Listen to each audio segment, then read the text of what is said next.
welcome everybody. Thank you for joining us for this Salt Lake City School District Board of Education meeting on July 11th, 2023. The time is 5:01, and the board does need to have a closed session, and I will entertain a motion to enter the closed session. On July 11th, 2023, I move that the Board of Education go into closed session to discuss pending or reasonably imminent litigation. Second. Board Member Jensen and Board Member Anderson. We have a motion and a second on the table. Is there any discussion of the motion? Seeing none, we'll start with a roll call vote with Board Member Sika. Jenny Sika, yes. Ashley Anderson, yes. Nick Salazar, yes. Brian Jensen, yes. Christy Sweat, yes. And Mohammed, do you have a vote? Mohammed, yes. Mohammed, yes. Oh, okay. Bryce Williams, yes. All right, that motion carries. We'll go ahead and ask for the room to be cleared, and we'll let you know when we're done with our closed session. Thank you so much. Mohammed, yes.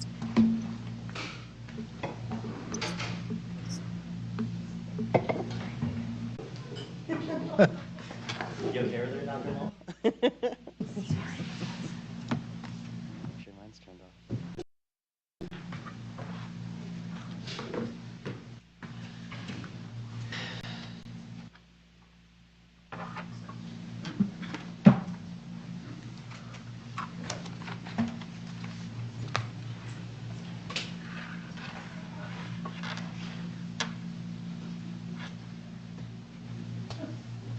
Excellent. Thank you, everybody. Welcome back, and thank you for rejoining us after the board's need for a closed session. Just want to thank you all for being here this evening. We will start with the Pledge of Allegiance, and it's my understanding that Jennifer Newell, representative from the Salt Lake City Mayor's Office, will be leading us in the pledge. Forgot where I'm supposed to stand. Wherever you want. I pledge allegiance to the flag of the United States of America and to the republic for which it stands, one nation, under God, indivisible, with liberty and justice for all.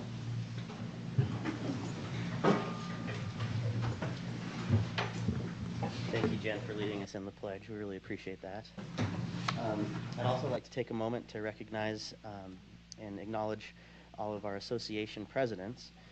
Really excited that for SLCSD, we have a new president joining us this evening, Dr. Bree De Leon.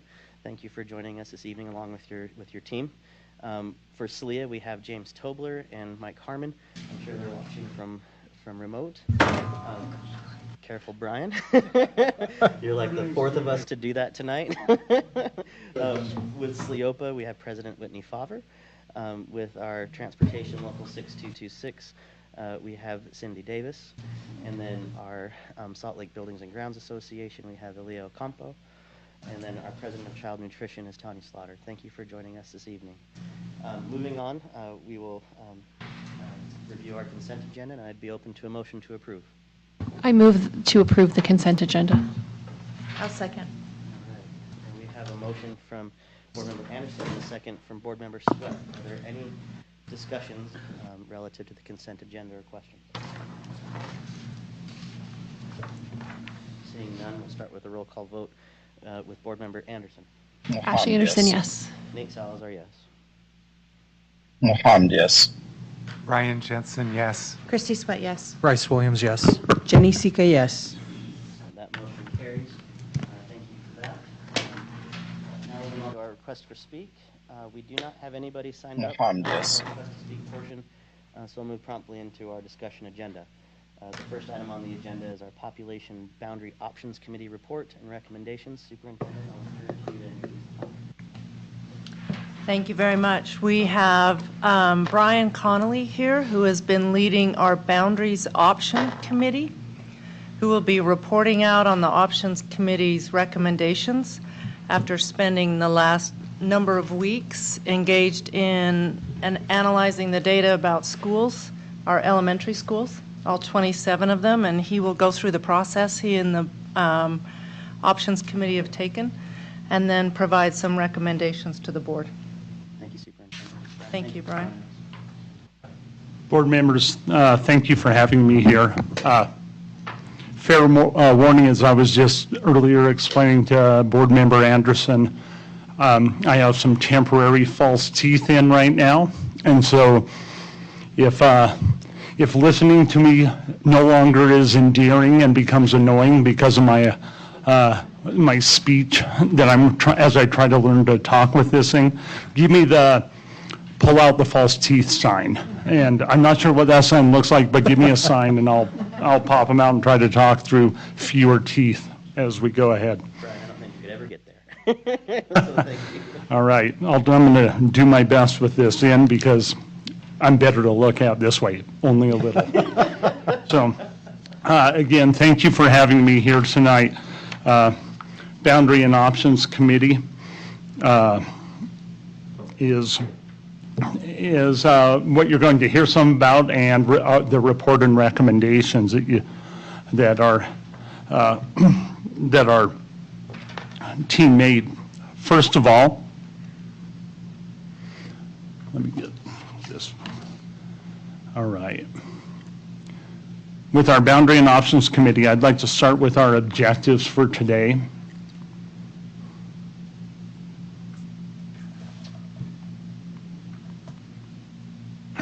Our objectives today are to summarize the process that we've been through. We'd like to summarize the input received from all stakeholders. I will present the list of schools recommended for further study, and we do have board action that we'd like to recommend to you all as well.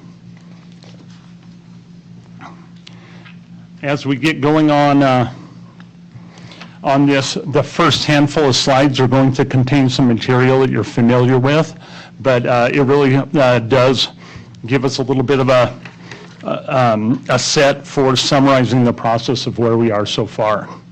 So back in January and February of this year, the district presentation at the board meeting at that time spoke to these with then interim superintendent Bates to these 4 commitments as a district, and those are to provide quality district programs and opportunities that students can access and enjoy, to provide ongoing educator learning so classrooms reflect best teaching practices. Another commitment is to exercise fiduciary responsibility, and that isn't just about being responsible with taxpayer money, it's about being effective with taxpayer money as well, and to demonstrate sustainability and environmental responsibility. So you all have seen different depictions, variations as far as how this slide's been shared with the data that we have. Declining student population is an indicator that action is needed, and why we started this process almost a year ago, right at a year ago this month. In the fall of 2014, the district had, as you see, 13,431 K-6 students. Here we are 8 years later. Actually, these were from our October 1 ADM counts, both these numbers. That number fell to 9,602 this past school year, K-6 students. That's a drop of almost 29% in 8 years. Over that time, we have the same number of elementary schools now as we did 8 years ago, so that 29% drop. I'm sorry to disrupt you, but I am hearing that, is it my mic that's Your on? mic. Oh, okay. I'm switching mics. Sorry, I thought it was the mic for Mohammed, potentially. Thanks, Bryce. Sorry, continue. No, that's okay. All right. So you're familiar with this data, but this is the quick recap here.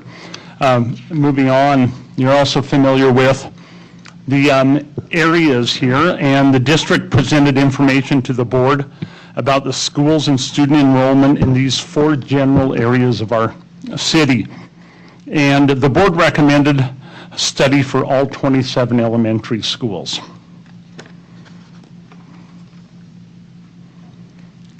This next one, what is a right-sized school, has been a real focal and key point to the work that we've done.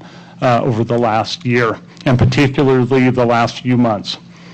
What is a right-sized school? That's a school that has between 3 and 4 teachers per grade in those early elementary, K2, K3 grades, and 2 to 3 teachers per grade in the upper elementary. And that's typically 4th through 6th grade. What is it that a right-sized school can provide? It provides options for student classroom groupings. It provides teacher collaboration to support student learning within a grade level and across grade levels. And it offers choices for families at each grade level. A school that has room for special programs in addition to these classrooms in each grade level can sustain a variety of support and enrichment activities. And this graphic right here illustrates one of the several examples we commonly think of when we discuss right sizing. You may not have seen it, but I think that sometimes a picture can say it better than words. And I want to give you a brief explanation of what is in front of you. If you look at the number of icons that show classrooms to the left of the arrow, that's the same number of classrooms as what you see on the right of the arrow. For example, in these schools, sample school 1 and sample school 2, you added up all those classrooms, you'd get what you'd see over in sample school 3, same number of classrooms. Here's this is an example of why right sizing really helps us as a school district and really helps our students most of all. Take a look at the 3rd grade classes right there. Over in school 1 and school 2, if we had in those schools, and this is very much like what we have in some of our schools this past year, if you have an awkward number of students, awkward because of the number of students per teacher, if you had in 3rd grade, say 32 or 33 students, you'd have about 32 or 33 students in one classroom, or you'd say, boy, let's break it into 2 classes and have 16 in each class. And if you did that in sample school 1 and sample school 2, you'd be using 4 teachers for those 64 students and have 16 per class. Problem is, when you have 16 per class at 3rd grade, that usually means that you have more of a bulge somewhere else that you can't alleviate if that's where your numbers are that you're trying to lessen.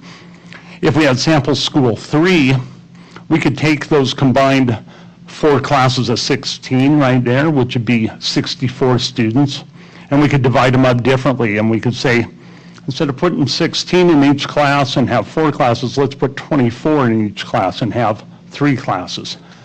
That right there would allow you to do what then happens up in the 1st grade line. If you look across on 1st grade, instead of having a big 1st grade class in one school with no other options for that student and a big 1st grade class in 2nd school, you could say, let's instead in a school with 3 1st grades, instead of having 4 3rd grades, let's move that teacher up there. We'd have 3 1st grades. So you're going to have not only more options of where you can put students, but also overall smaller class size as another option. Maybe you keep them at 3rd grade. Maybe you keep that class at 3rd, maybe you move it to 1st, maybe you move it to another grade level. The point is, everything to the right of the arrow gives you more options and allows you to be more flexible as a school of how we serve students. The option on the right, the option on the left, we have multiple grades that there are no options. 1st grade, 2nd grade, 4th, 5th, and 6th in school 1, and in school 2, 1st grade, 5th, and 6th. Those options aren't there. So the benefits of right-sized schools, with about 3 teachers per grade level, we can increase within school choices, as we just showed, for students and families. We can increase collaboration for teachers during professional learning opportunities to improve instruction and student success. We minimize the number of unintended split age or multi-grade classes. when we have to teach a 2-3 split in our school or a grade 3-4 split, and that wasn't the plan, part of the formula of what you're trying to do with students, that can be very challenging for teachers, not just because of students and their development, but also 2 curriculums, math, language arts, science. You get the idea across. We would minimize the number of unintended split multi-grade classrooms. Would we eliminate them completely? Probably not. Would we have fewer of them? I feel confident we would. We'd reduce the number of teachers having to change grade levels each year. It's very difficult for us to really have that situation where you have a teacher that's in their 3rd or 4th year of teaching, and they're teaching their 3rd or 4th different grade level in their 3rd or 4th year of teaching. We'd love for them to be able to stay in that grade level that they're at for more than a year or 2 and really get to master the content and allow them to get better at their craft as well, which is really what benefits students. What you see on this slide really is the foundation of the work that we've done, that we want to do.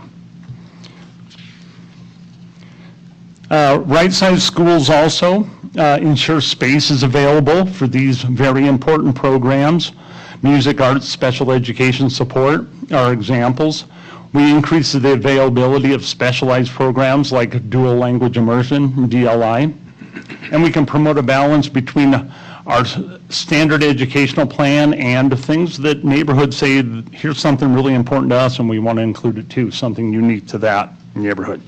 So this is all about being more efficient and effective with the funds and what we receive at our schools, because we want a high quality seat in every single classroom for every student.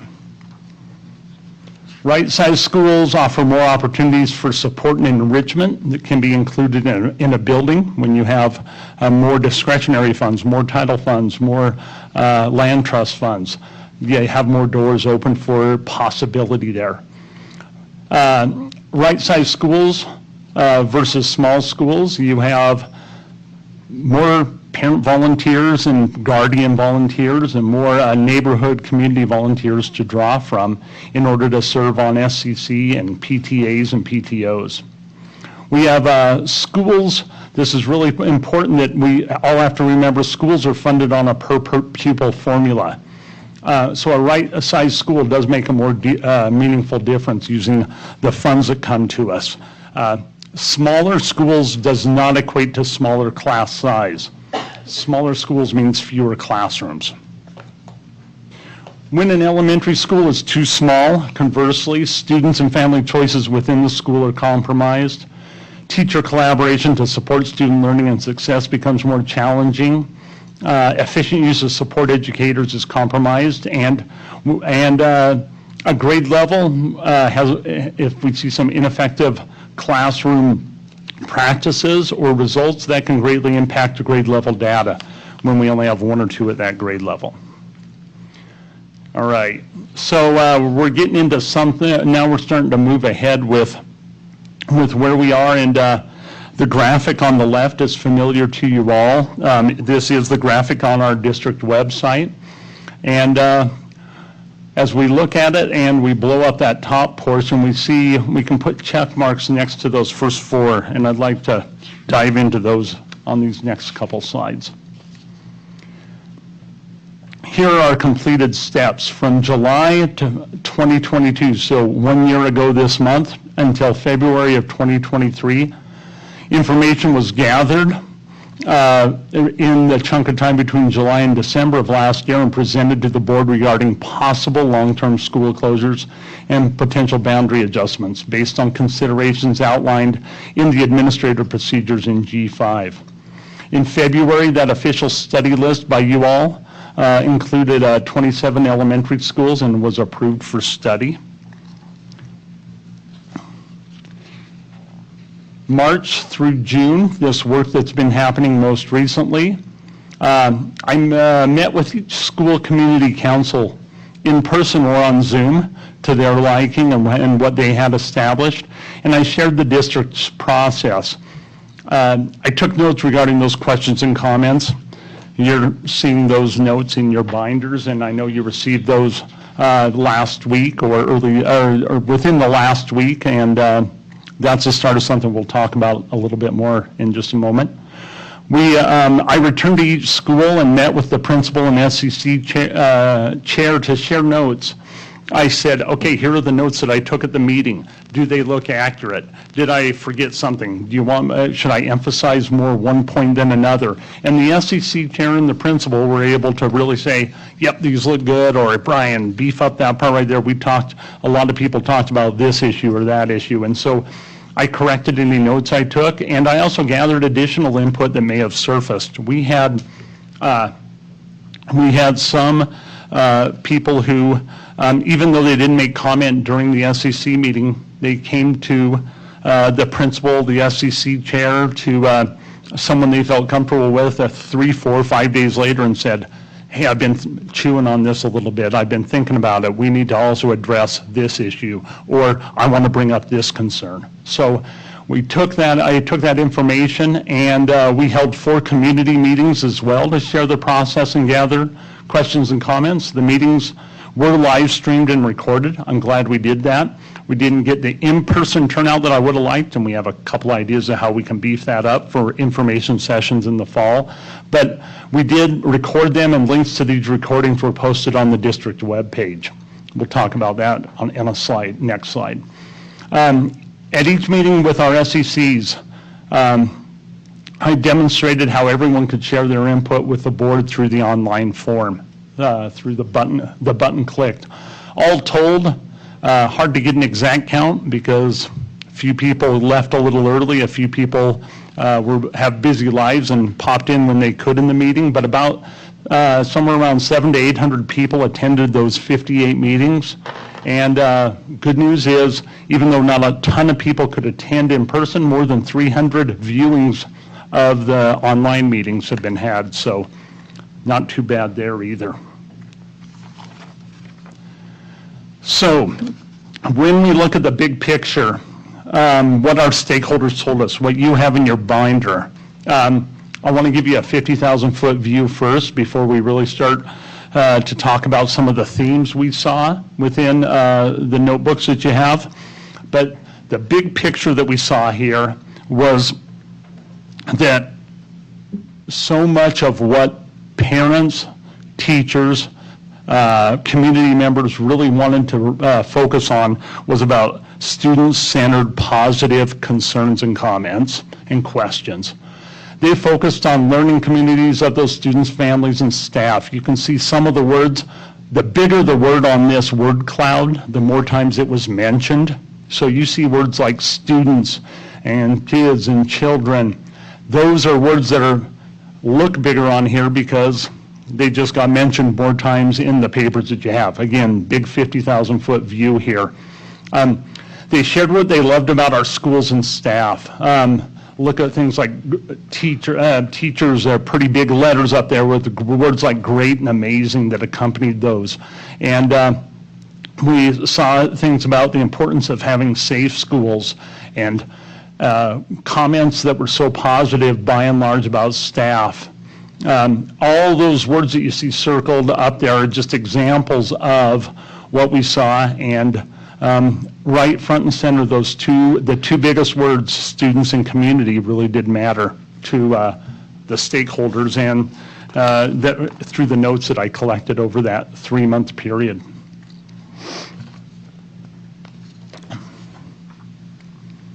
So, going from 50,000-foot view down a little bit closer. Now we're at about the 20,000-foot view. We had 600-plus people attend the SEC meetings. I met with 27 principals and SEC chairs and added additional notes after those SEC meetings. We had just over 80 people attend Boundaries and Planning community meetings, 300 views of those recorded meetings right there. 500 plus, we actually hit close to 600 comments were gathered via the district website. It was available in English and Spanish, and specifically we heard predominantly from parents, guardians, and students. 375 plus of those comments that you have in your binder are from parents, guardians, and students. We heard from a nice representative number of employees, 70 plus. Then there were other community members that also included their comments as well. So on this, the comments that were submitted that are in your binder were all the comments that ran through the end of June. They're in yellow in your binder.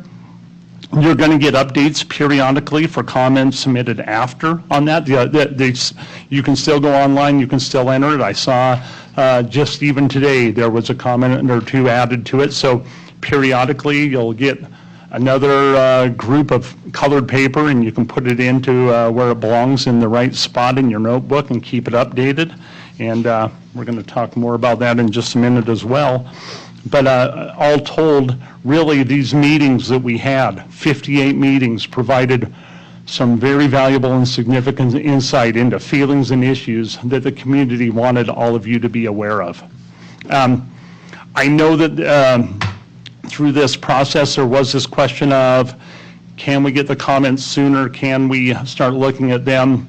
It was a purposeful decision to hold when we could give you all the comments after we had been through around with every single school, so that it wasn't the first school on the scene got the most airtime with the board member. Whether it was the first school I saw back in March or the last school I saw in June, their comments equally valuable, insightful, and not putting them to you at a slow feed on a slow drip, a little by little. It does have a downside, I understand that, but it does give everybody a chance to say, here they are, and you get to see them at the same time, and no one had a head start on anyone else.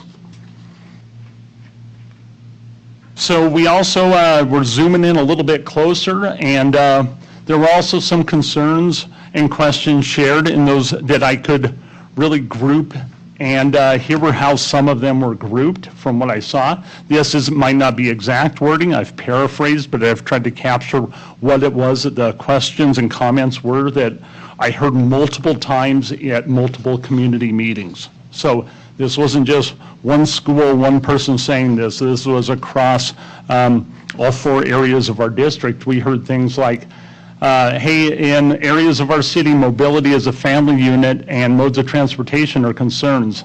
How are their needs for getting children to school and participating in the school community being considered? Bullet number 2, should we consider closing old schools and not new schools? We heard, will district special programs be more evenly distributed across the district when this shift happens? If any schools, as we're moving to schools on, and ultimately when decisions are made, if or when to close schools. How will all communities, especially those who have been historically underrepresented, have a voice during this process? And is the speed of this process appropriate? Early on, schools were, I heard from, and when is this speed appropriate? Heard some people early on say this is moving too fast. The one that's gained momentum over the last month or so has been, this is moving too slow. Let's make decisions and get going. So there's been an ebb and flow to this, and that's expected. We have, we heard representatives, people that represented what will be 9,600 students next year. We didn't talk to every single parent. We didn't talk to every single person that's going to be affected, but we did talk to every single community that could be affected, and we heard that. We heard about issues to ensure transitions if schools are closed. We know we're not there. That isn't tonight's decision at all, but those questions are already starting to come up. We heard people talking about helping students get to know new future classmates and ensuring that transitions for changed communities going to new school communities are supported. That whole idea of, hey, we're not just bringing in students and say, just start doing what we're doing. We're not here, but not to assimilate, but to really integrate and build new community. Ramifications for students on student special permit, that question, that was brought up multiple times. Implementing a process for forming new parent groups, schedules for new and more varied start times if more students are being bused to fewer schools. Communities, what we heard through all this is communities are concerned about students and knowing what will happen. And we know this will all be discussed at a later date when decisions are made during the study period, which is coming up this fall. That'll be part of our big process.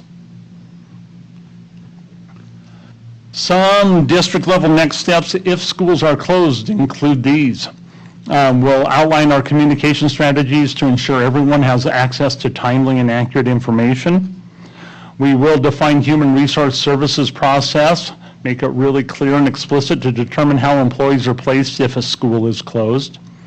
We'll determine what happens to a school property when it is closed. When we say determine, the process of what does happen, ultimately we know that's your decision as well. So we continue to be good neighbors in our communities because we heard questions regarding what happens to that property then. And we talked about a number of those that are also described in the administrative procedures, briefly, the administrative procedures for G5. So what we have learned so far, zoomed in there quite a bit on those comments and input, but what we've learned and zooming back out is we know this is hard emotionally and mentally. If I haven't personally thanked each of you for being willing to tackle this, I will before December or January hits. I promise you. I do thank you for tackling what is a complex challenge here. We know that any decisions will not make everyone happy. We get that. I will say this, though, what I heard repeated over and over, and more than anything, was people saw the presentation. We got a common core of understanding it, and people voiced that they understood the logic behind the need to consider school closures and boundary changes. They get it, you know? And then most of them took a deep breath and said they love their schools and they don't want to be studied for potential closure. So we know no one was jumping up and down saying, this is a great idea, yep, close our school. Didn't hear that at all because we have people who really do connect. And in that vein, I want to also just say, I know that it's more than a building that we're talking about when we talk about who we're going to study. I know it's more than that, but it's more than that because of the people that are inside of it. It's more than that because wherever those great teachers are, wherever those students that are full of character and charisma, wherever they're going to school, that's going to be the community that they're part of, and that we embrace that, and that we want to see, we see opportunity in all of this to really set the stage for many years to come in our district, because we don't see a path forward continuing to do exactly what we have been doing. So this next few slides are a little more about our Boundary Options Committee. Our interim superintendent Bates appointed a 13-member boundary option committee representing these departments. That is according to administrative procedures, so that was just something, yep, he had the dubious honor of doing. And those members included a team of people from school leadership and performance, ed equity and student support, transportation, teaching and learning, special education and 504, early childhood, information tech, auxiliary services, and business services. This was a team of impartial administrators. More than just that, you need to know a little bit about the makeup of this team, that I really admire the work that they did and the amount of effort they put in and to help make happen what you're going to see as far as recommendations. More than half the people on this team were teachers at one point in their career. They know what it's like to be in classrooms. These aren't, more than half of the people that were on this committee were building administrators. They were principals, they were assistant principals. These aren't district-only stuffed shirts sitting and saying, oh, we'll just make all the decisions. And there was a lot of discussion about many of the slides you just saw, and some of them coming up right now. These committee members, they have detailed knowledge of all of our buildings, not just a handful of our buildings, and all of our programs too. We all leaned on each other to learn from each other, and there was a lot of learning that went on in the Boundary Options Committee. So here were our actions over the past 6 weeks. The Boundary Options Committee spent over 20 hours, it's right about 25 team hours now, engaged in discussing and implementing the process outlined in G5. We spent time reviewing the stakeholder comments and questions. Those two things were really the first 3 bullets: studying district maps and layouts of school properties. Sorry, not the first 3. The first one, the third one, and the fourth bullet, we started on a little bit earlier because I was just wrapping up the last of the schools in June. So we did bullets 1, 3, and 4, if I would reorder those a little bit before we really dove into the reviewing the stakeholder comments and questions, but we did that and the notes that I took. We developed an understanding of how much it costs to operate schools this past year. Each one of our schools we looked at, all 27. And we did review the recent legislative state audit summary that we're all familiar with. I spoke either through email or in person or on Zoom with city and public officials about the dynamics of operating schools in our urban district. A lot of that focus had to do on safety of children, coordination of where they could go to school, where they are going to school, what works, what doesn't, and also things like major thoroughfares in our city as well. Different discussions with different city and public officials in different ways, but I shared that with the team as well. And very importantly, we reviewed the board's 5-year strategic plan for student achievement. We want what's going on to really coincide with what's happening with the new 5-year strategic plan. We really had some lengthy discussions and dove into what it was about the physical space needed for right-sized schools.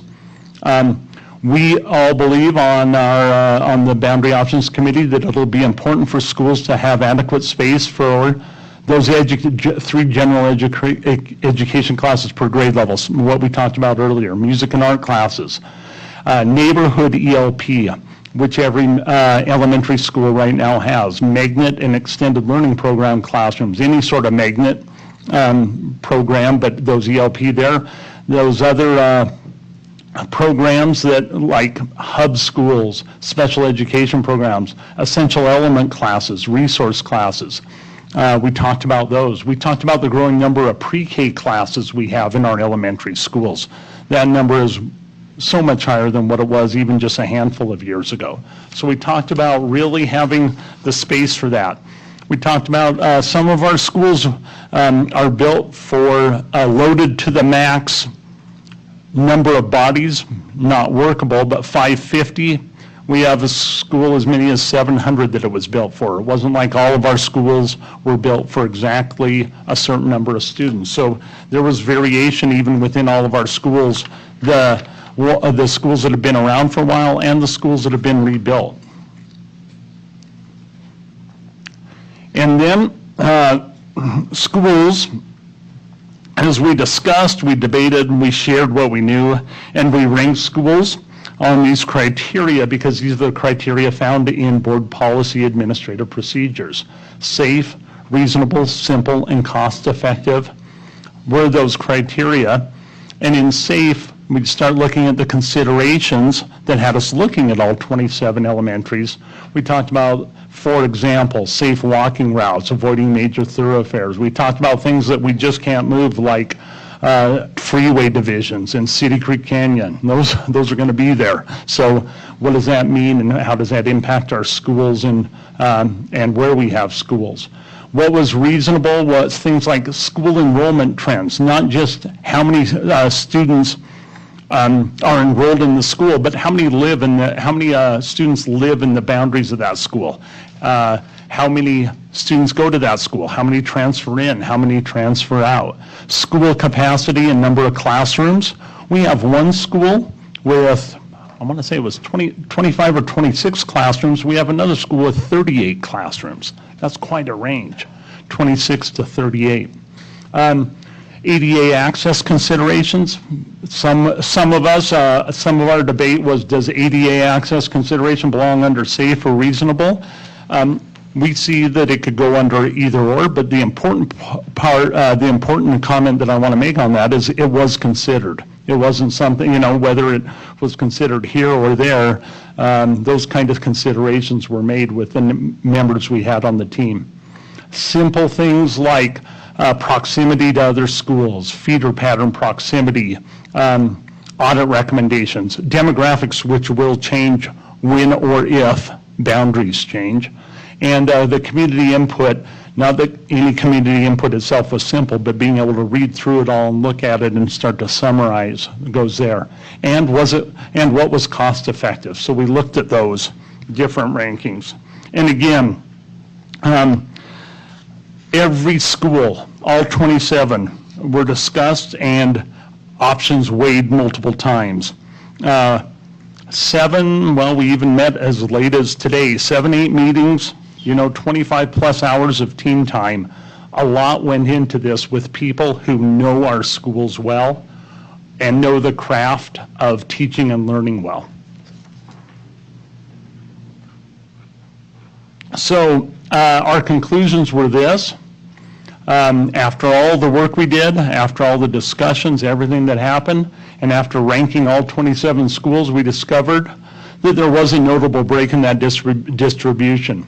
The break occurred between what we'd say were the ones that scored the seven schools and then the remaining 20 schools. So you're seeing the picture here is that the recommendation for further study for potential long-term closure is going to be the 7 schools. We also did meet with, as per board administrative procedures, G5 administrative procedures, we met with school principals and SCC chairs just yesterday for their comments regarding the options you're going to see today.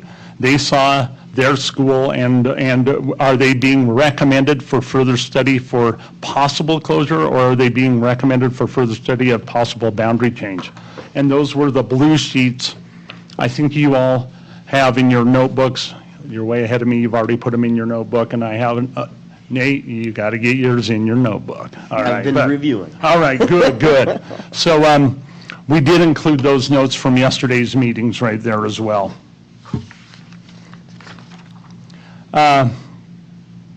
So we see here a map of our district, and the red splotches up there are our elementary schools. And just that reminder, we know we looked at schools by area, and want to remind before our next slide comes up is the challenges that our district faces with this are not concentrated in one area of town. These aren't just challenges. These aren't just challenges in the Sugar House area or just in the Rose Park area. It isn't in one or two areas. It is from the previous slides, as you may recall, and I encourage you to go back and look at that February board meeting PowerPoint. We know that it was across our entire district that we saw challenges in the 4 general areas of our city, which is our school district. And so it's with that we recommend for further study for the potential of long-term closure, Emerson, Hawthorne, Benyon, Jackson, Newman, Riley, and Wasatch, which are listed in alphabetical order. It's not an order of highest to lowest, anything like that, just in alphabetical order. Those 7 schools across the entire district throughout our city, and those will be the schools that we recommend. In a slide or two, I'll show you the board what we'd like to recommend to the board for action. The remaining 20 elementary schools are recommended for further study of potential boundary adjustments. We can't really predict what boundary adjustments are needed until we get the okay to say, yep, we're going to further study these for potential closure. But these are the other 20 schools, elementary schools in our district. Our recommendations for board action tonight will be that the board approves the following 7 schools for further study for potential long-term school closure: Emerson, Hawthorne, Benyon, Jackson, Newman, Riley, and Wasatch. That the board approve the remaining 20 district elementary schools for further study for potential boundary adjustment. And that the board approves the district holding 4 information sessions in September and October throughout the city, in the major areas of our city. We've got some ideas. I had mentioned earlier about possibly doing that. Some things we learned is 1 or 2 of those meetings we'd like to do on a Saturday. 1 or 2 of those, we don't want to use the same evening or the same weeknight. It's not going to be always on Tuesday night or always on Thursday night. Move those around a little bit and have them late enough in the evening. 4 in the afternoon doesn't work for most of our constituents and stakeholders. So we've learned some things, and they will be, I feel very confident we'll have no problem recording them, so people who can't attend can also hop on there. I did want to include the district procedures and timelines moving forward. At least 120 days before approving a long-term closure or boundary adjustment for a school, the district will notify stakeholders who may be affected by the proposed changes, which is why I'm here tonight as part of that process. The procedures indicate that information sessions can be held in September and October, and I've heard plenty of talk from other board meetings. Yep, we want to be able to have time for that.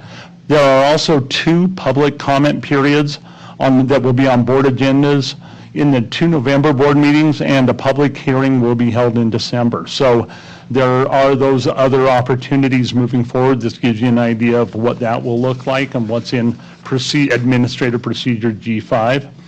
The procedures enable the board to make a final decision in December or January. Now, how, again, the timeline itself, wanted to draw attention to the fact that we do think this supports families and student transition. The schedule and what's going on over the course of the next 6-8 months. This schedule was designed to ensure that our families have sufficient notice of any final decisions.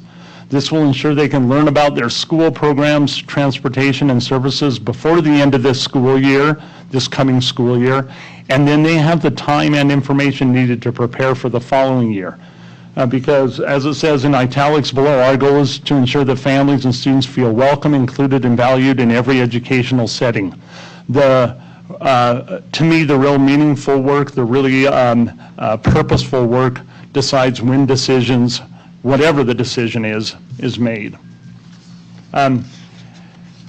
Immediately after any decision is made by you all, the district is going to design a transition plan. There will already be some framework in place, but the design will be able to really move forward quickly for the schools and communities that are changing once any decision is made. This will include determining services and programs, schedules, transportation for the new configuration, and we're thinking all that over a 1 to 3 month period after that decision, whatever that decision is made. And to reduce uncertainty and stress for all families, schools will work to build relationships to welcome new members of the community. Not just schools, but also that's what district departments are going to be involved in all that as well. Transition teams will schedule joint social and learning activities to make necessary transitions as smooth as possible. So we have completed those first 4 check marks that you see up there. Tonight gives us one more check mark, that July check mark, which is the options committee and me representing them report this. And then this is a full list of what we've completed to this point. The rest of our time we have is for questions and comments from you all. Brian, thank you so much for all the efforts and work that you've put into this, and even despite some of the personal injuries that you've sustained outside of this as well. So I appreciate your efforts, and not only Thanks. your efforts, but the coordination that you've managed with the options committee, with principals, with our parents and families and school communities. It doesn't go unnoticed. Before I open it up to comments and questions from the board, I'd like to turn it over to Dr. Grant. Dr. Grant, welcome to your first board meeting. A bit of a tough one, but You picked a doozy. nonetheless, we have a lot of faith and confidence in you, and would love to turn it over to you before we open up for board questions and comments. Thank you, President Salazar. I want to first give my thanks to the Boundary Options Committee for spending so much time, and particularly the care and deliberation that they took in weighing all the considerations that we had in hand. The board had designated a number of things that they wanted taken into consideration in looking at all these schools. The process was data-driven. It was built on trying to analyze the data on 27 elementary schools. So pulling everything we could get about those schools and then taking a look at that in a holistic way across the district. They also took a lot of time to attend to community voices in this, holding multiple sessions. And I know all of the questions the community had were not answered at those sessions, but they would be part of us going forward into a transition plan should we choose to move forward on this. But I want to again thank the Boundary Options Committee. They really brought a perspective here that was important in being careful about the district as a whole and designating those schools that they actually believe are viable options to consider for long-term closure and boundary adjustment. I do want to clarify one point in the G5 policy. In that policy, it says that the committee will present your recommendations in July, as you're doing tonight. It also says in the policy that in August, the board will take a vote on that. So I just want to clarify the timeline on that. It's possible to do tonight, but also the procedures mentioned in August. So the recommendations then are for the board to move forward at some point by August to respond to those recommendations for further study of schools for closure and for boundary adjustment, as well as to approve the meetings in September and October for the neighborhoods. But again, what I think has happened here is a very solid and careful review of our schools across the board. It's a tough process to engage in, but that we had so many people in conversation with each other, making sure that they understood each school and the aspects of that school well enough that they could make this determination, I think is a good starting point for us to consider schools going forward for closure. Thank you, Dr. Grant. You're welcome. Board, the time is ours for our discussion. I would see if anybody has any questions or comments. Board Member Anderson. So, I mean, I would be remiss to just not lead for my community that it's disappointing to see Wasatch there, because that frames some more questions for me. But as I've said to my colleagues many times, that when my kids started school, I immediately noticed that declining enrollment was challenging for our schools. And when I was working as a dance specialist, I saw how grade levels moving from 4 to 3 to 2 and 1 classrooms really caused the issues that Brian has brought up. And even in the last summer, kids at the Avenue Street Fair were stopping me and asking me why their classes were getting bigger and bigger. So I really understand that closure on the scale being presented is necessary, but I do want to note some positive things about Wasatch that will frame some questions I have for Brian about future study. Wasatch is the highest enrolled school in Precinct 3. It has really incredible, unparalleled, actually, arts programming, which the parents have sustained for decades through funding. Wasatch is a really integrated school by both racial and socioeconomic measures, and it's really dealt with many of the ripples caused by the closure of Lowell. So seeing Wasatch on the list makes me see the framing of the physical facility needs of our buildings is really a primary driver of this. And that's kind of reasonable on face because it avoids inessential rebuilds. It fulfills our legislative mandate and our duty to the taxpayer. But if we don't manage how we frame that facility aspect in future study, I think we risk losing some families and trust. In the case of more than just Wasatch, I think several buildings on the list, it might be more accurate to frame this as site and program relocation and really clarify that it's not a high-performing school's dissolution when they have so many amazing qualities, as I've identified about Wasatch. And I think staff should ask whether leadership teams and programs should be fully retained in a new space rather than being absorbed or divided.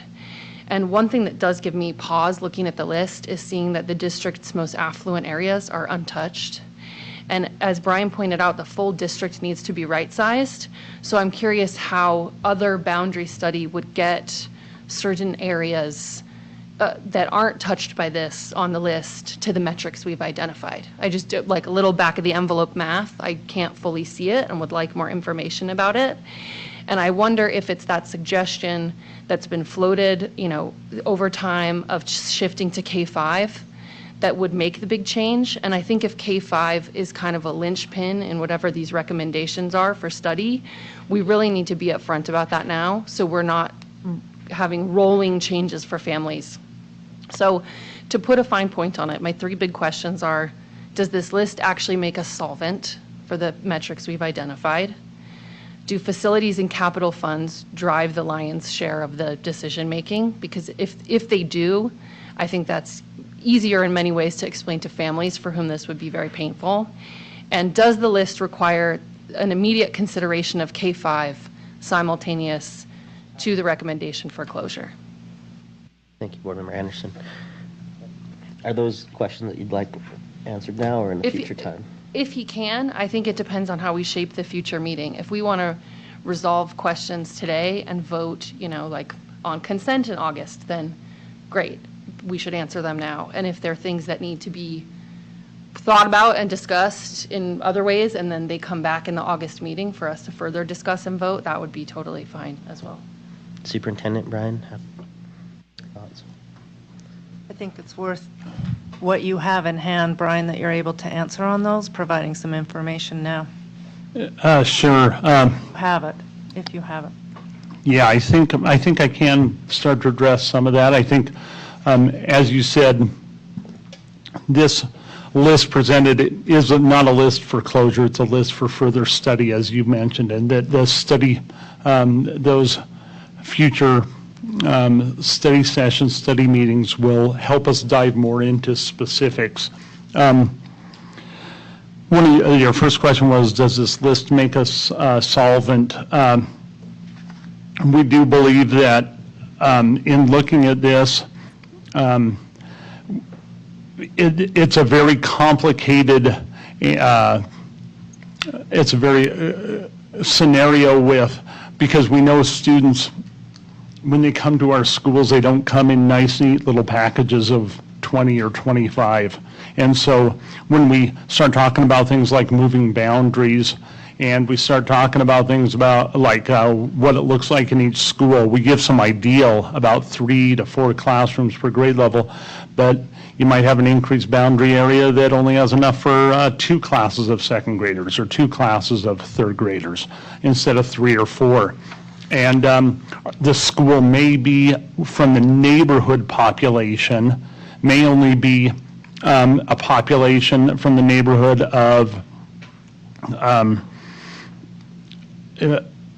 being where we have enough from our neighborhood that you still have choice if you are a neighborhood child and a parent, and saying, we know we have a program at this school, whether it's ELP, DLI, but we live in this neighborhood, and we wanted to be able to start to say, let's address, hey, when there's only 1 third grade class, 1 fifth grade class, are we really serving those neighborhood students in a fair manner? And so we think that, at about right at 7 schools, if you just do the math, you're right around, for the number of projected students we have, coming in for next year, you're right around 475 students per school, right around there.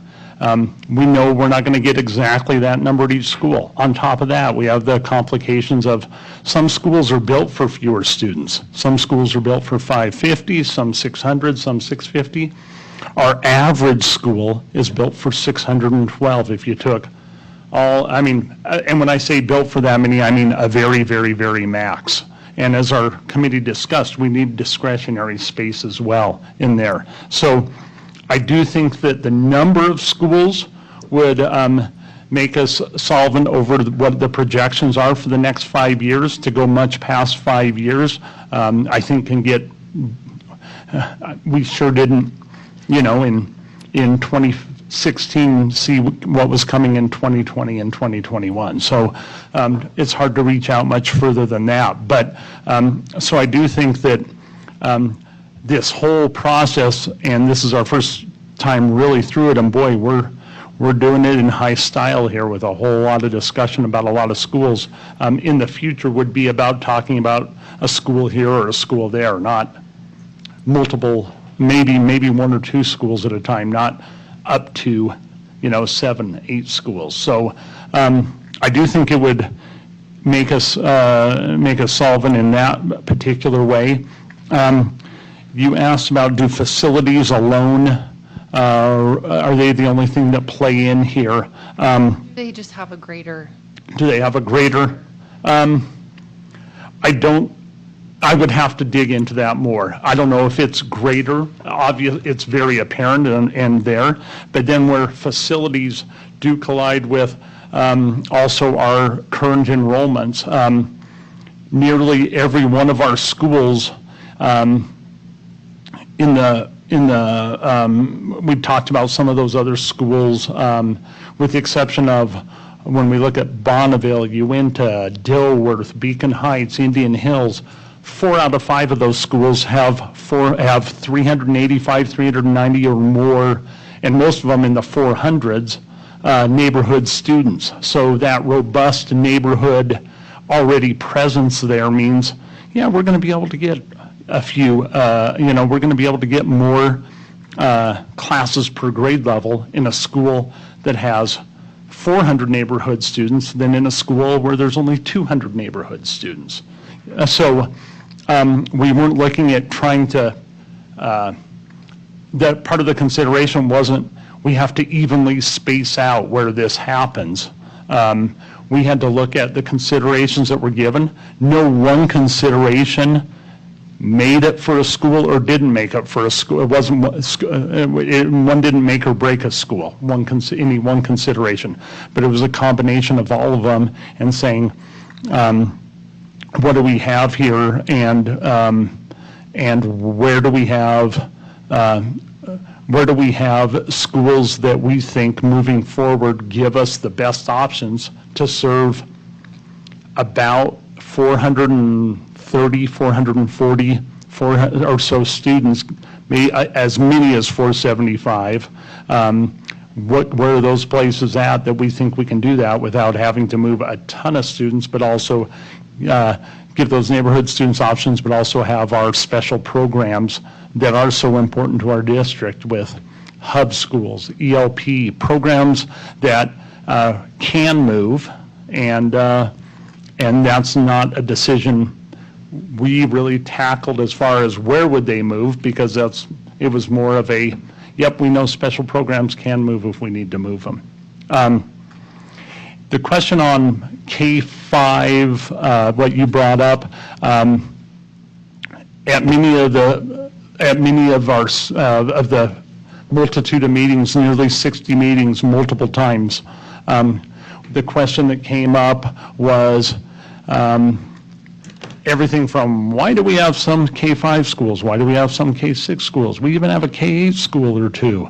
Now we have pre-K coming into our schools. And so then the questions were, should we commit one way or another or not? There was questions and no clear answer one way or another.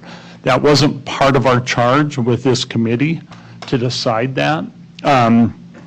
How much those discussions are happening in communities, it is. It is. About the only configuration that really isn't being discussed about that I heard in any detail was, should high school stay 9-12 or be 10-12 or something like that? It's like 9-12. The discussion at the high school level, you all know, is how many comprehensive high schools should we have? That's more of the discussion there, the number of schools. But it would be, is that something that the board wants to decide or not. We need direction from the board to decide whether to move forward on anything that had to do with configuration or anything like that. It came up, I wanted to, I shared all comments as an act of transparency. When parents brought them up, I didn't shut parents down in meetings. I listened and wrote and said, we will share that with the board. So you do have a lot of those comments, but I wanted you to get a flavor of what was really being discussed at the school, and so that's where that came from. I don't know what more to say on K-5 other than I know our pre-K numbers are growing, and that's been a positive growth in our district, and so that's something to consider as well, as where does pre-K fit into this whole big picture. Can I ask a follow-up about that? I did use my time, but the reason why I bring up K-5 is not my impulse one way or the other about it, but it keeps appearing, right? And if it keeps appearing, at some point, we don't only need to recommend it, but we need to hear that it's a recommendation as part of the study, I guess, is how I sort of consider that issue. That I've heard, just as you described, this process is moving too fast, this process is moving too slow. When I was originally elected, it was, I don't think we should do all these things at once. And now these comments make it pretty clear that people would like us to make the decisions we're going to make rather than change things from year to year. So Got it. I would suggest, and I don't know if others agree, that one of the things that could, because we haven't voted on this, right, and we will in August, one thing that should be considered is whether we're also recommending that those configurations are addressed simultaneous to boundaries. Because I don't think we should be making such large decisions about boundaries where we now risk a fourth grade student changing their school configuration really rapidly in great succession, right, by the time this goes into effect. So I think we should, not that you should have the answer about that now necessarily, but if that keeps coming up in the discussion, we need to talk about what that looks like moving forward to make things more streamlined for the people we're serving. Thank you, Board Member Anderson. Are there additional comments or questions? Board Member Sweat? So, Superintendent Grant, I really appreciate the comment that you made about our policy. I think it's important, that we pay attention to that. And throughout your presentation tonight, Brian, I've really appreciated your attention to that. What's been important to me is the check marks, because that's how we stay aligned with our policy, and that we don't end up in trouble or, in the news, that we're not following the policy that we have. For me personally, I think that this is a better policy that we have today than we did all those years ago when we looked at school closures. So I commend us in that respect, but also remind us, as Superintendent Grant has, that we need to follow that policy. For me personally, I would like us to give direction tonight that, we put this on our consent agenda, which would allow for, on our consent agenda in August, which would allow for our board members to gather up any other clarifying questions that they might have, ask any other, about any other issues that they would like to see go forward into the committee's work, so that we would be able to do the due diligence that we've been asked to do in our policy, which is to pass this forward into the committee with those 7 schools. I guess that the other thing that I want to say is that it would be really easy for all of us to sit here and take those 7 schools, and I could talk about all 7 schools and tell you how wonderful all 7 schools are, because there are amazing things that are happening in all 7 schools. But my responsibility as a board member is to look at the whole district, and to be able to understand what this committee is saying to us. You're the ones who are doing the due diligence of the work. And when Superintendent Bates put that committee together, he had that in mind. These are, as you said, I can't remember how you described the administrators, so I wrote them down, but an excellent group of people, that understand our district. So for me, I need to listen to that. As a board, we have asked for that over and over again, that we get recommendations from people who are the experts, to help us, go through this.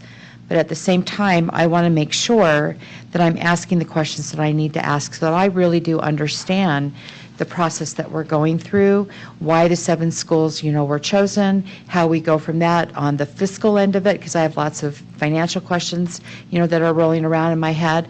And so for me personally, I would like to see us not take an action item tonight, but to give direction for that we would place this on our consent agenda and give our board members enough time to absorb what we've heard tonight from Mr. Connolly, and also, to just be able to absorb the things that you have in front of us tonight. I didn't have a chance to even look at the frequently asked questions yet. Thank you, Board Member Sweat. Looks like you have Mohammed's hands up. Board Member Babe. Can everyone hear me?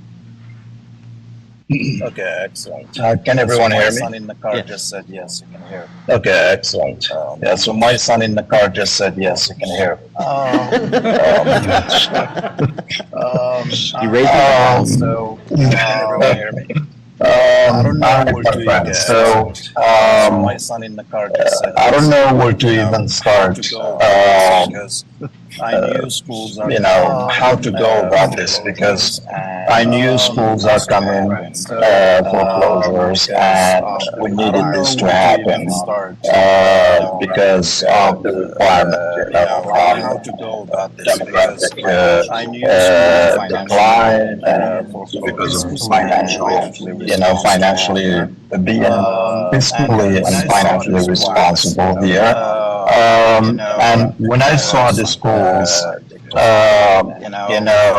my heart sunk, I'm not gonna lie to you. So, 3 of the schools in precinct 5, and I hear again, because I am talking about precinct 5 because I'm talking about the community and the people that I know in that community. And 2 of the schools that carry one of the programs, ELP programs, both of them are basically in the list for closure. And but also I do recognize that the school enrollment is very in those schools, very, very low closure. If it were not for ELP, probably the number, it would show the real numbers. And so, and Brian, I've got a question here. I would love if you can tell me, how many students we have in those, let's say Hawthorne and Emerson here, Emerson here. How many students are from that neighborhood, and how many students that we have from outside of the neighborhood, and how many of those students there are ELP versus,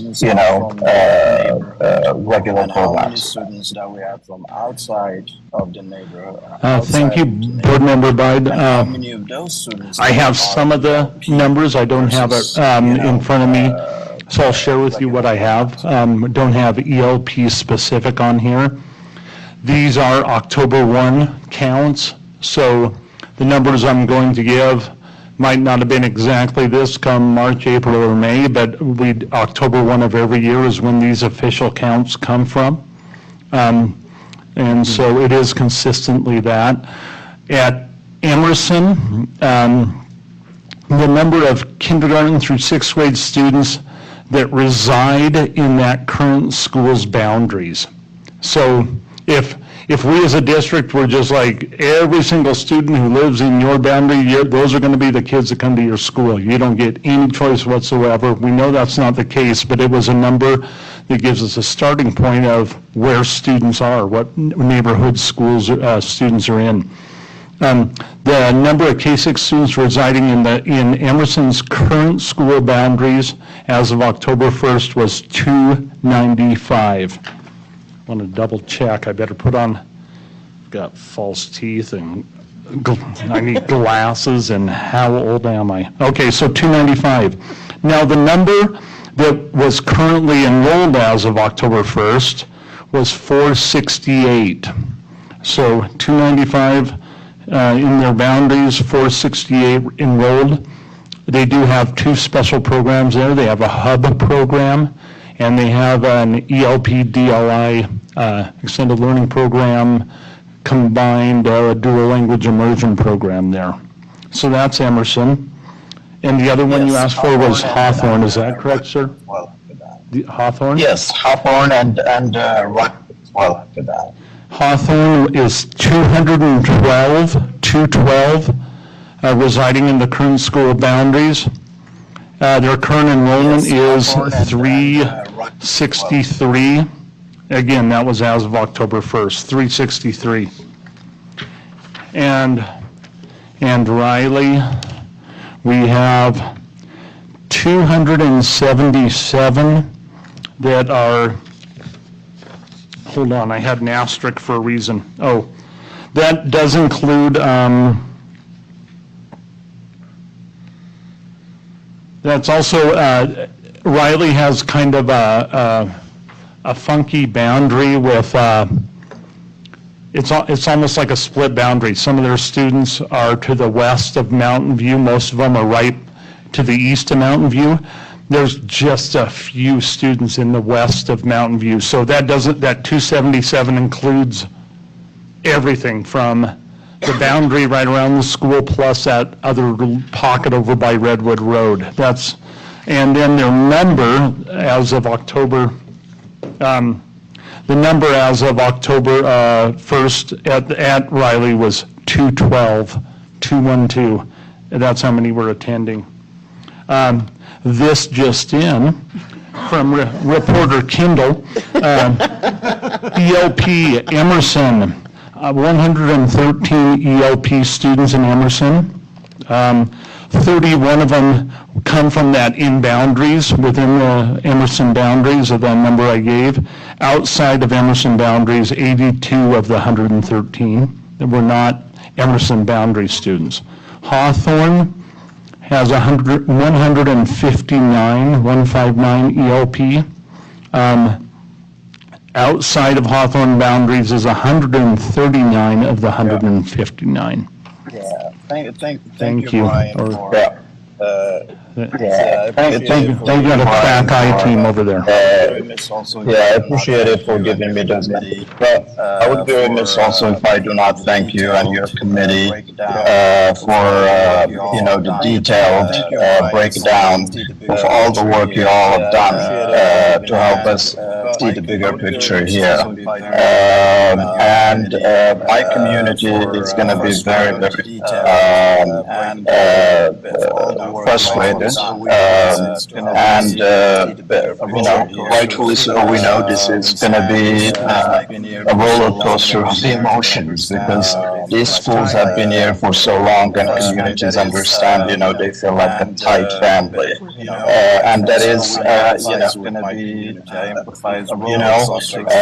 empathize with my community. I empathize with our Salt Lake City School District across. Especially for those areas where the schools are subject to closure here. But I want also to make sure that our community is aware and have a direct access to all the data, information that you committee have used to come up with this decision.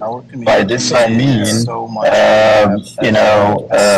your committee did so much in-depth study, and I would personally love to see some of those information that are given to us in that binder to be available to families to access online so that they can have their questions answered as well. So that's one. And the other one, so I know I have also the other one that another question that I have, and I'm sure Alan will be the one. I'm sure Alan will be the one to answer this. With these 7 schools, how much money will this save the district? And I'm sure Alan will be the one. So as we noted in the past, there's a fixed cost for each to run a school of, I believe it was about $680,000 per school. So fixed costs including administration, secretary, custodial, etc.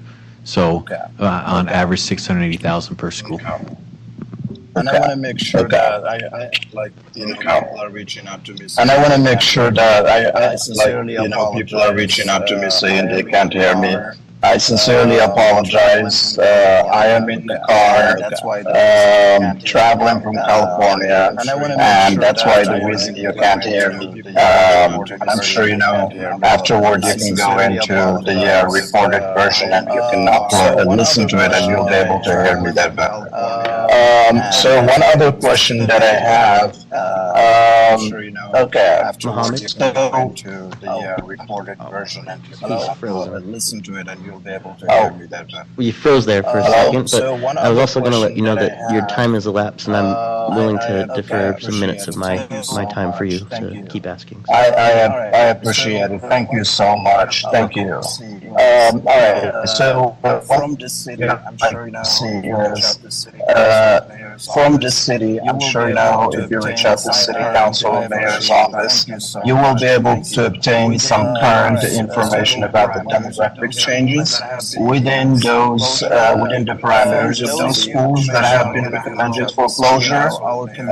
Those information are going to help, our community see what we had like 5 years ago, what we have now, and what the projection in the next 5 years, because that will help actually our families see that there is a certain trend, because it is correct. The gentrification of the neighborhood, sadly to say, is pushing so many families with kids to other areas, to other districts, and so our schools here are paying for it right now. So that's one of the questions. And just to reiterate here, these schools you have suggested that you have proposed, whatever the direction the board goes, it means that we are going to be forward to whatever the direction the board getting some more information, some is my understanding that is so is that correct? Yes, that is correct. No, this isn't about closure. This is just about further study of schools. Which means my understanding from that is yes, and which means my understanding from that is yes, if we chose for all, end up in we chose for all of it. Is that correct? Okay. I think I heard you say that it was about whatever the number of schools that would eventually get closed is up to the board. Is that whatever that number is? All right. Okay. You all could decide 0. You all could decide 7. You could all. Those. That's not for us to decide. That decision is the board's. Yes. Brian, if I can follow up, and Mohammed, I was just going to follow up, but I do believe that go ahead, please. For our process, right, that there is value in having recommendations after we further study these lists of 7 schools.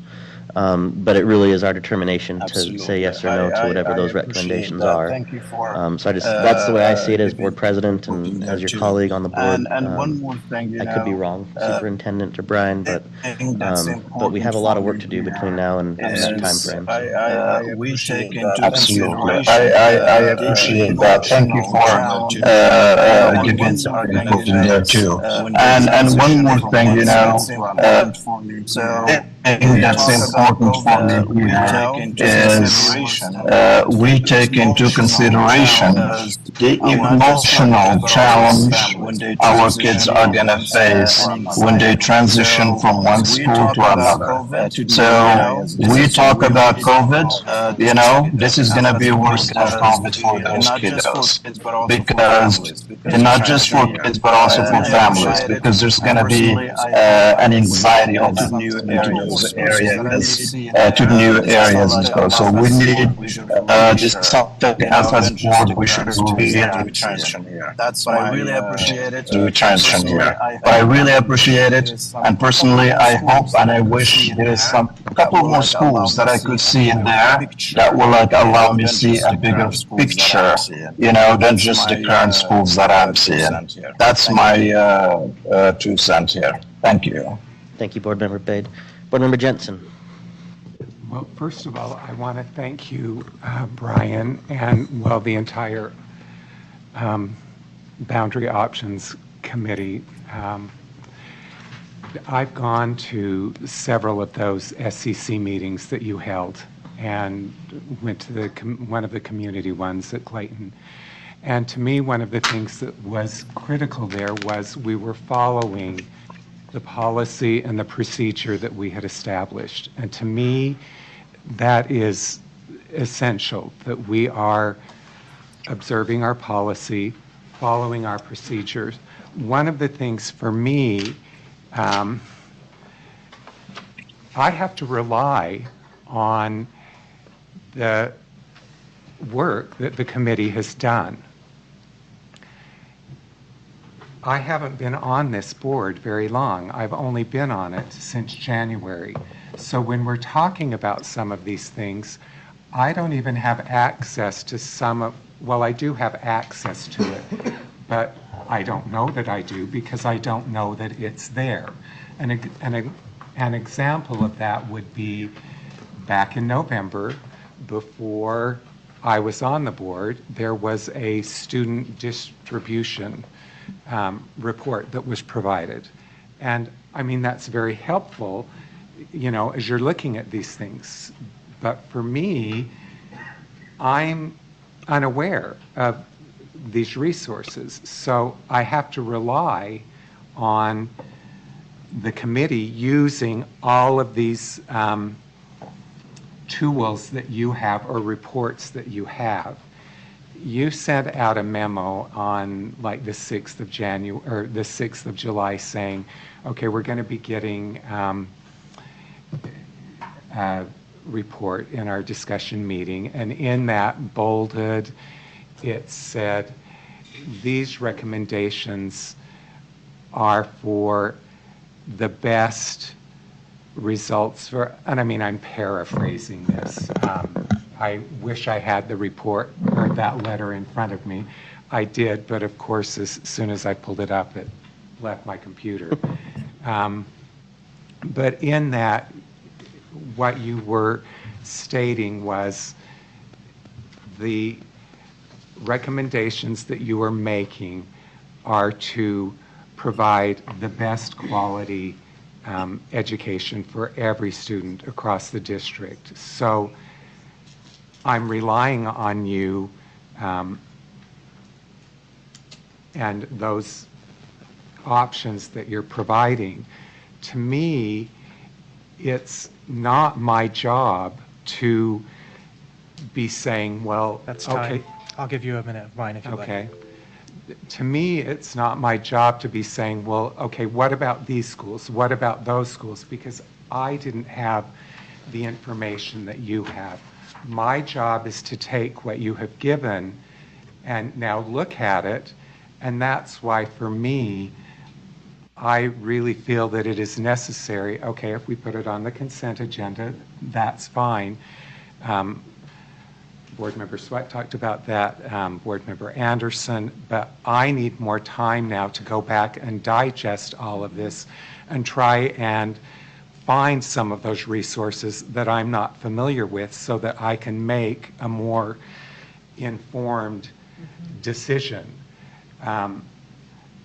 So for me, what that should reflect to the public is I'm trying to follow our policy, our procedures to ensure that I'm making the correct decision. Some of the things, and you've given me a minute, and I want to know, is this going to make us solvent? But then one of the things that I would also like to know is, Board Member Bayet, he was talking about how, and so did Board Member Anderson, some of these schools have programs, they're hubs, or ELP, DLI. Again, I wasn't on the board when those schools were designated. And I want to make sure that if there were representations that were made or understandings that are in place with those schools, that we are observing those and making sure that those are incorporated in how we would move forward with those schools. Thank you, Board Member Jensen. Board Member Seeker, Board Vice President Williams, anything that you'd like to add to the discussion? Please, Jen. All right. I'm going to lean over here since I gave Nate my mic.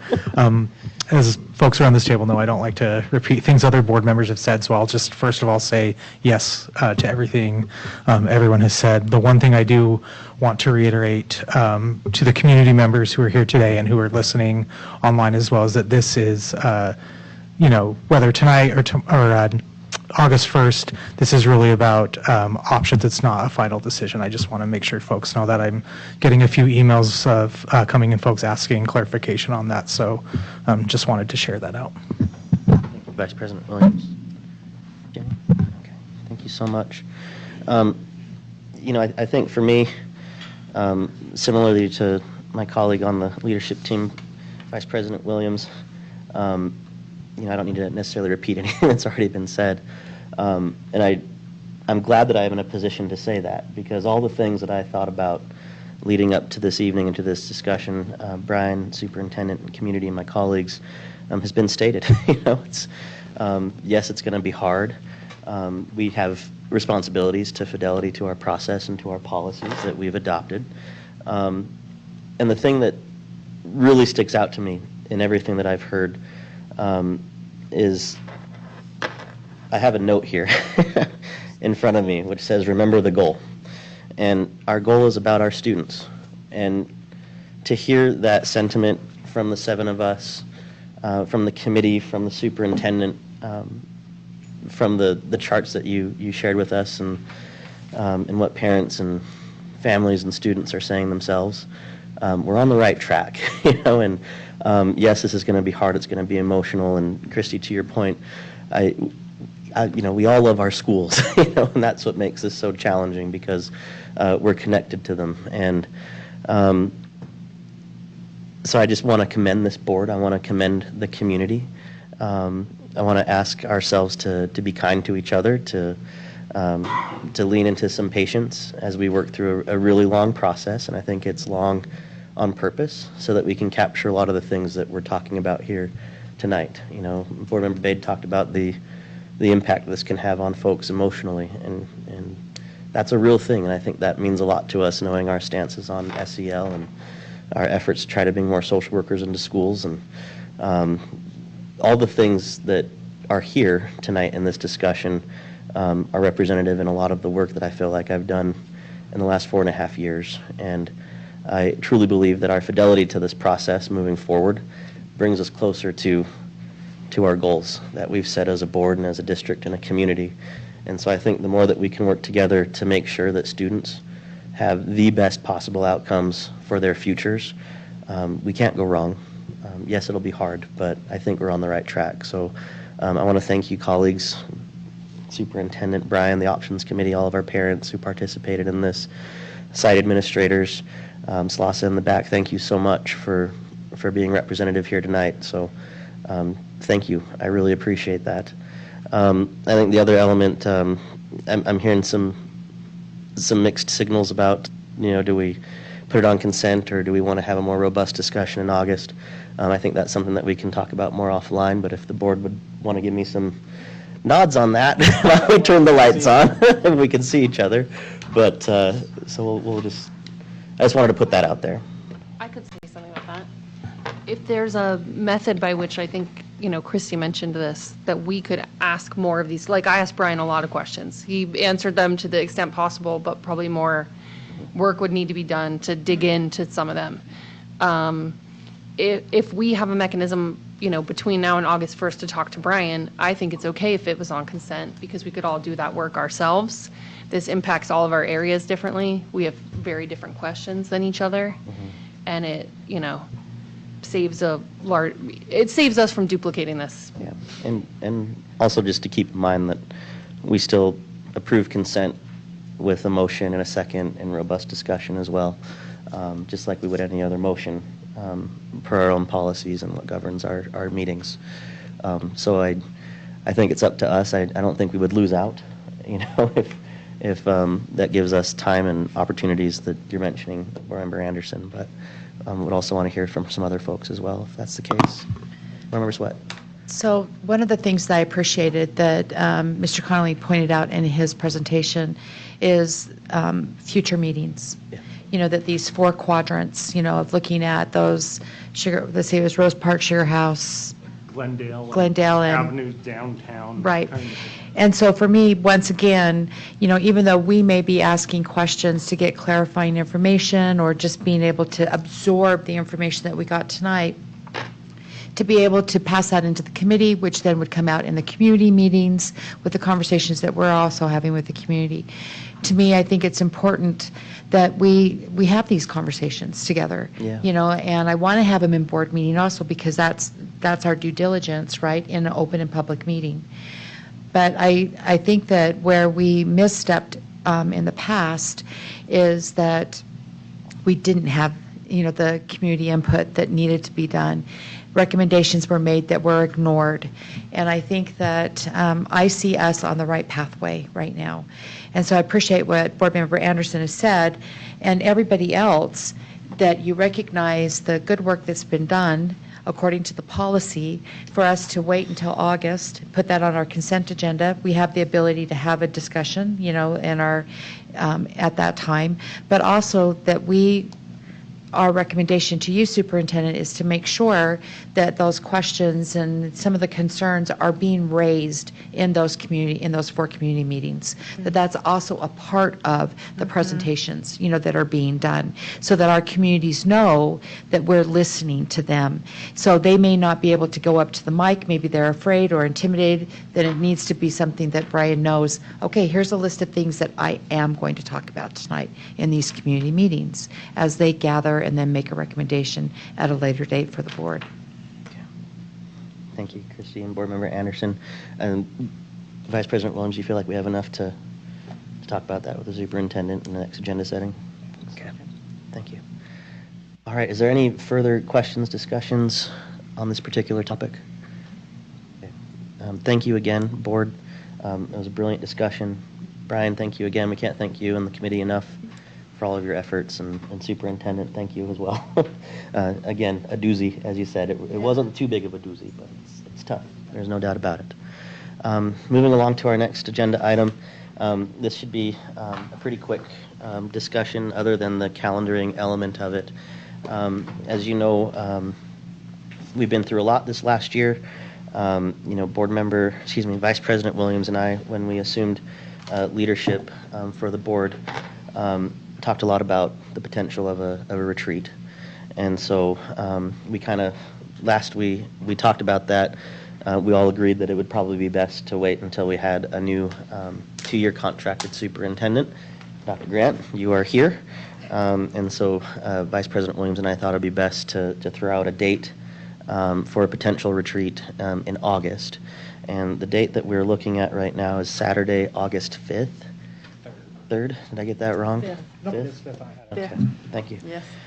But we know schedules are complicated. It's summertime. There's travel and vacations and all of that as well. But we would be hoping that this could be something that we could approve tonight so that we can notice it publicly for our community as well. I can't do the 5th. Can't do the 5th. I'm sorry. Okay. I could, zoom in if you want me to, if everyone else Yeah. can do the 5th. August. I can't do the 5th. Okay. All right. Well, I know that there's some other dates that are challenging for other board meetings or board members. We could also look into September as well. September 2nd would be the next available date, I believe, that Okay. we may find all of us available. Is this just, Second is going to be A Labor Day Saturday. week. That's Labor Day Oh, weekend. thank you. is this in this room, in this building?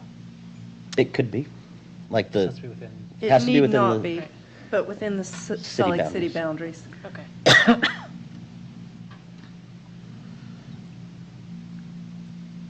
Do you have Should- another date? I think Stick with Saturdays. The next choice would be the 9th of September. That's the USBA training. That's the Academy Yeah. for USBA. Do we need to look at Fridays? We may need to do that. Okay. Is that too hard to contemplate for board members? You've got other work, so we can move this further into September, Yeah. or, Would folks maybe be open to like a late afternoon on Friday as opposed to like a full, like starting at 8 or 9 a.m.? Just my work schedule is a little difficult in the next couple of months. What about the 12th of August? Was that not a date that anyone, you can't do that? I'm the troublemaker. Okay, I have okay. multiple Saturdays in August. Oh, It's all right. okay. And we have board You too. and USBA commitments as Yeah. well, so. I mean, the 23rd or I can't do the 30th. Yeah, the 23rd, does that, Is I that the mean, I know- 23rd of September? Does that That work? would work for me. Or- does that work for you, Ashley? you think you'll make it? You Jenny. can make the 23rd? Okay. All right. Are you sure, Vice President Williams? I may have to sell my football tickets, but yeah, Oh. Oh, no, don't do that. that's what we need to do. We can pick, I mean, we could go 16th? back to a Tuesday, We could do you know, that and too. do like, meet at 4 and just plan on being here Yeah. longer, Yeah. you know? Maybe 'Cause, look at, why don't you do a doodle poll of Tuesdays Yeah. Okay. and see where We we, put it on the agenda for August 1st? Let's do to that. Yeah. Solidify? Yeah. All right, I'll work on the, Sorry for my. that's all right. Yeah, well, Saturdays are hard, Go Utes, Bryce. especially when football Youth starts. game. I know. All right. Well, that's perfect. I'm glad that we're moving that forward, and thank you, board, for your patience and certainly all of your efforts and what we did to bring Dr. Grant in as well. So we're really excited with the trajectory of where we're going as a board and as a district, even with the challenges and difficult decisions that we have ahead of us. We don't have any items on our action agenda. Superintendent, do you have a report this evening? I do, just a quick one, that I wanted to thank you as the board, actually, for the opportunity to serve in this role and to serve with you in this role in leading the district. It has been a busy couple of weeks as I've gotten started. It's been a wonderful couple of weeks as I've gotten started, and I've had the chance to begin to get to know the district, to get to know the people in the district and the programs in our district, and wanted to just let you know how much I've enjoyed going out and meeting with the buildings and grounds during their appreciation day, going out to our Beardsley site and meeting with the people that manage our child nutrition and IT and transportation there at the bus barn. And I have had the opportunity to be in some schools. Went to North Star just last week, there with Principal Adrian Lobato and Assistant Principal Sherry Barsky, and then being able to be in classrooms with the students and see the remarkable summer program there. We are offering summer school in a number of our schools, and we are offering a kindergarten readiness program for 108 four-year-olds this summer. It's a remarkable thing that the board has done to open up the schools and to create that program of readiness for our students. We've got our libraries open in the elementary schools 4 hours a week for students to be able to go and check out books and community members to be able to do that too. And I know that aligns with the board's literacy goal. And thank you for offering that to our community this summer, so that people can go in that way. I've had the opportunity to go to West High and meet with our Salt Lake City legislators and our Salt Lake City representatives on the state school board, there with Principal Jared Wright, and had the chance to meet Vice Principal Sarah Thomas as well. Met with Mayor Mendenhall and the city council leads, our chair Darren Mano and Vice Chair Victoria Petro, and our city liaison Jennifer Newell, who is here today. And then I've had the opportunity to talk at length with the senior leaders here in the district office and to learn from them over the last couple of weeks. And I look forward, as you know, I'm engaged over the next few months in connecting with the community and listening and learning from our community as we get started. But I wanted to share a couple of things, a couple of observations from that with you. I want you to know of my confidence in our team, in the people who work in this district and the people who lead and teach in our schools. I have tremendous confidence in that. We have a great deal of talent here. I think it's been overshadowed sometimes. And my role is to highlight what's going on in our schools and to show people the remarkable things that are happening across the Salt Lake City School District. I also want to share with you the incredible support that has been offered by the community. They are all in on supporting Salt Lake City School District. The offers of support and help from everybody from our city leaders to those who are running community institutions has shown that they care very much about what happens in Salt Lake and how our students are doing and the learning ahead for them. And that's just a wonderful platform to begin with. I had mentioned that I thought Salt Lake City was a gem. All of this has confirmed that for me in these conversations. So I wanted to thank you for that. I do want to say just one thing about the school closures and this boundary adjustment. I was struck in the comments that Brian mentioned about how our community understood and the logic behind what we're doing and yet didn't want their school closed. Schools are the center of so much community building. The community comes together, the parents, they meet each other, they work together to support their schools, they work with the teachers, they work with the leaders.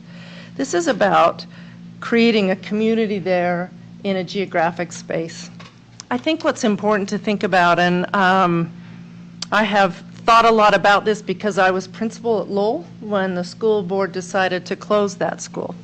And so know the angst and difficulty involved in that from being in those schools and the richness of the community there and the actual fear of losing that community. I think our goal as we're moving forward in this is to remind people about a broader community within the district. This is our city. These are our schools. These are our children. And as a community, we are building new associations, new relationships, new connections with each other as we build new schools. As we think about reconstituting schools, putting some together and not. That emphasis on community, I think, takes us a long way and building relationships. And I want to make that a focus as we're looking at the items that the board has directed us to do if we move forward with further study. A lot of that is on logistics and figuring out how to make some of these things work. But at base, it is about the connections with community and building that, and that's part of our priority too. So wanted to share that with you too as part of my report. So thank you. Thank you, Superintendent. Any board member reports? Board Member Sweat. Go around the table. Maybe if we start with You wanna start with Jenny Jenny? and go around Jenny, the you're on table. the spot. Let's start with Jenny and then end with me. Thank you. Board Member Anderson? Not today, no. Okay. Board Member, Vice President Williams? Yeah, I have something that's a little bit of a personal point of privilege, but not district or board related, but I just wanted to wish my wife a happy birthday. She's sacrificing not having me there with her for dinner tonight, but I'm on my way. I'll be there for dessert. See you in a few minutes. I think that's Bryce's way of saying, hurry up with your reports. I didn't think you were going to really do it. Good job, Bryce. That's funny. Board Member Jensen. Well, the one thing that I wanted to just mention was a couple of weeks ago, well, it was June 21st, there was a Rose Park Women's Mural unveiling, and we were invited to go to that, and I had the opportunity to do that, and I thought that it was really wonderful. Superintendent Grant, you were talking about community and how a school really does create community, but it's broader than that. I mean, this woman was at Backman. I'm talking about Karina Luga-Villalba. I hope I'm saying it right. Okay. She'd been a family school collaboration specialist and had a wonderful impact at Backman, but also in a broader sense through that whole community. And when I was there, you could sense that yes, we were recognizing her for her efforts there, but it had gone beyond that and what she had accomplished. And that's what I'm hoping we'll keep in mind as we are going through this process of ensuring that the schools that we do close, if we do close schools, or the way that we realign our boundaries, create opportunities for another community. Thank you, Board Member Jensen. Board Member Sweat. So there's two things. Sorry, Bryce. Sorry, Catherine.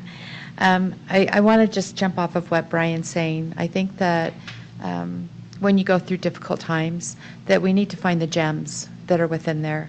And I think that for me, I'm hoping what happens is that there's a couple of seeds that we can plant with each other. And the seeds that I have right now that I want to throw out is that as we think about those gems and talking about right sizing, that we really think about our programs, that we really think about our academics and our curriculum, that we think about pathways for our students through our CTE programs. I think that I also want us to really take up that charge that we started years ago that's been put to the side around our CLCs and those wraparound programs that we desperately need for families, and also our after-school programs, a vibrant after-school program in every one of our elementaries. So let's be innovative. Let's look for the gems. Let's figure out how we can take a difficult situation that we're going through and yet still keep our students and our families as our focus.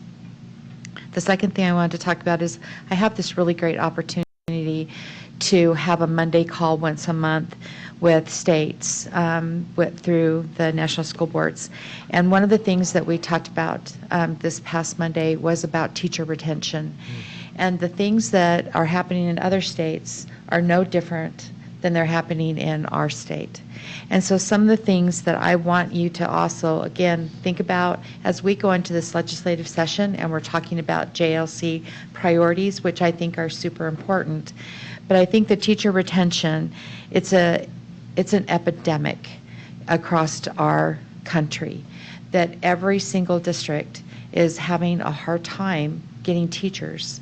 In their colleges of education, all the enrollments have dropped.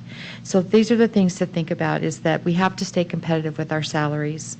We need to grow our workforce within our own buildings in our high schools, so that our kids know that education, being a teacher, is an amazing career that they could take up, and that we can help provide to start those pathways for them.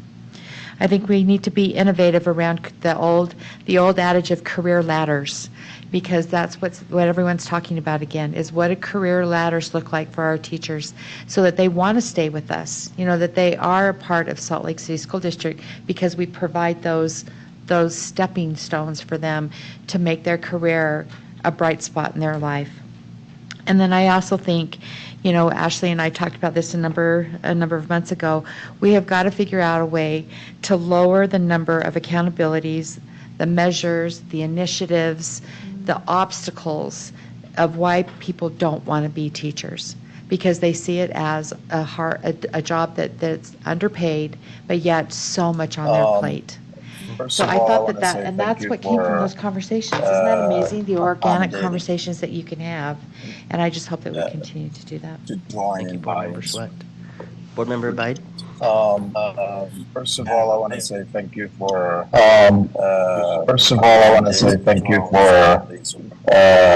accommodating across our Salt Lake City school district to join in by this very painful process. but I'm a firm believer in the fact that we're all going to work together across our Salt Lake City school district. Yes, this is a very painful process, but I'm a firm believer in the fact that we're all going to work together in making this process, all this transition as smooth as possible. Because I am a firm believer in, the challenges we face in life only helps us grow, only helps us become, better in finding ways to make our schools even a better place. So that's one. And I could not, help it but think of an analogy. A family usually, when parents, they have kids, a lot of kids, the kids, they grow, and the kids move out.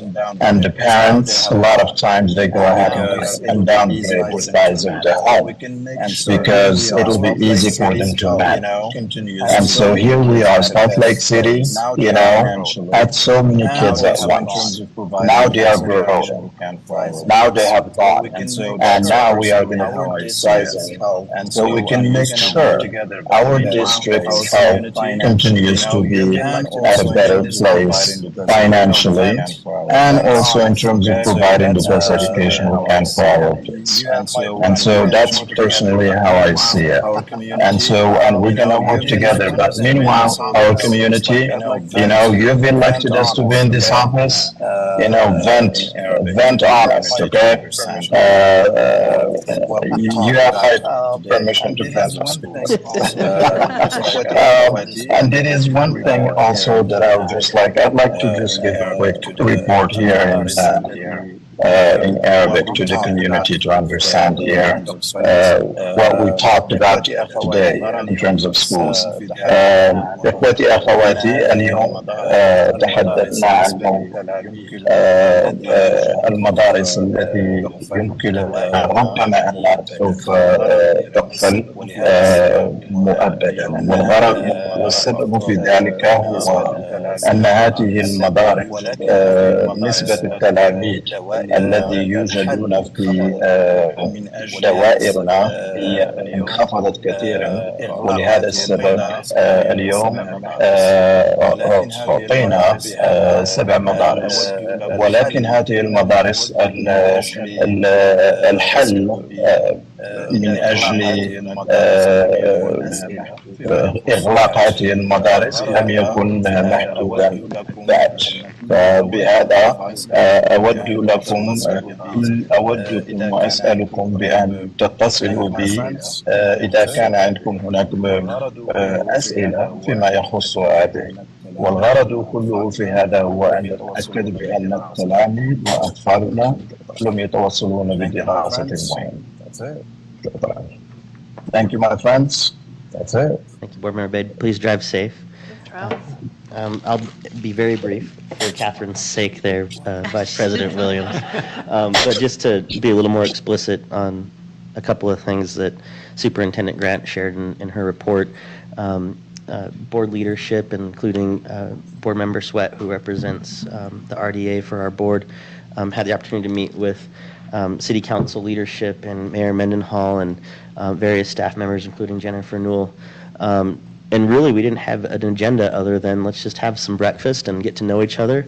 The pandemic caused us to miss that consistency because we were so inundated with the work that was required of us at that time. And I think the opportunity with new city council members, with new board members, with a new superintendent, it was really a fruitful discussion, and it really hinged on, what does our partnership look like moving forward, and how do we continue to communicate and work as we represent the same constituencies in our city. So there's more power in numbers, and I think there's more benefits that can be made if we're working together, and I truly walked away from that meeting feeling like that was our charge and our commitment to each other. So I'm really, really excited about that. And then I also wanted to highlight and give a thanks to Yandere Chatwin for organizing our legislative breakfast yesterday. We had representation from, I believe, almost all of our representatives, certainly our senators, and even the 3 state school board members that represent the state school board and Salt Lake City School District boundaries. And I think the brilliant thing about all of this is that between both of those meetings, right, between the school board and our state leaders and our city leaders, there's a commitment to our students as well. I talked about that in my remarks about our boundary and population study. And I'm just so overwhelmed with that. I think it's really, really important that we continue to engage and work with each other to make sure that our students are successful, because in reality, right, they'll be the new board members, the new city council members, the new doctors, the new mayors, and we need to cultivate that. The new teachers, thank you, Christy, new teachers.